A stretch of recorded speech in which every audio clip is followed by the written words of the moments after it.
Councillor Matlow, you're first.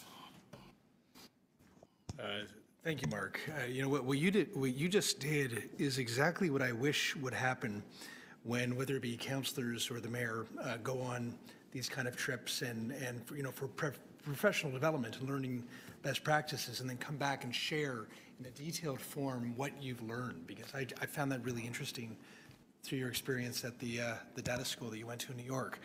And so you held up one of those heat sensors. Yep. That they use in New York. And so, as you know, I've been actively involved in advocating for better policy here to be able to protect tenants. Could you describe? Did you learn much more than what you shared with us about how that's used, and then how the city is able to respond and then ensure that those tenants are taken care of? Yeah, so these are not funded by the city. This is a not-for-profit in the States, which works in relation with like the Tenants Union and ACORN and some other associations. But they are, these are 3D printed boxes with custom chips inside, custom sensors, and they work off a cheap Wi-Fi network or a cheap cellular network, which is unfortunately something we don't have a lot of here in Canada. Yes. The data gets uploaded to the cloud. The unit number is disassociated when it's loaded into the cloud, so we can't tell it's this individual until we match it in a secure site later on. So every hour it takes a temperature reading. That temperature reading is loaded up to the cloud, and it will fill in the forms. There's actually something called the tenant court in New York City, yeah. And you have to fill out a very specific form with a log of your temperatures, which is hard to do if people are working shift and stuff like that. So this automates that documentation process, and then can be submitted to the court to prove that there is a violation for more than 6 hours or whatever it is before an enforcement action can take place. And is that information then available through open data to websites like RentLogic, yep. and others? Yeah, so RentLogic was actually, RentLogic... Was Yale there? Yeah, so RentLogic is a classic story, yeah. Right? Yale is from Toronto. Yeah. Yale had to go to New York City to do what he's doing because the data was in New York. You fish where the fish are. Uh-huh.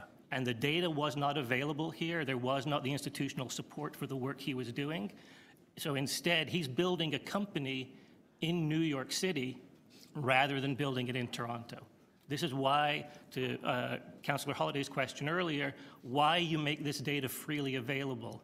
It's you fish where the fish are, and you've got to make sure that you make this this content available to everybody to use. We always talk about, like in Toronto, we always talk about wanting to be like New York and like Chicago and like all these amazing cities around us.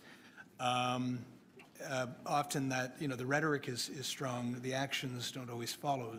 From your experience with what you learned in New York, can you recommend what are some basic steps that our city government can take to emulate the best practices of a city like New York with respect to open data and then also, supporting residents to have access to it? I think you can go back and look at presentations we've given to this committee over the last 3 years. It is not making your employees do this off the side of their desks. It is treat this like a Y2K problem. Y2K, you set a deadline, you had to have it fixed by. There was a standalone budget, and every division in the city had access to that budget to fix their Y2K problem. You have an open data problem. Set a 2021 date. By 2021, every division has to release this amount of open data, and it's based on these high-value priorities. There's a central pool of money. The CIO or somebody else has both a carrot and a stick, and you make the various divisions, you judge their managers and their directors on this is a delivery metric, in the same way you did with gender equity and employment. People aren't going to do this voluntarily. They're happy with the opaque systems. They don't have the funding to do this by themselves. If you give them a centralized fund they can draw from and a deadline, and you enforce both of those things, then you'll catch up. That's what New York City did. That's what Chicago did. That's what San Francisco and Seattle have done.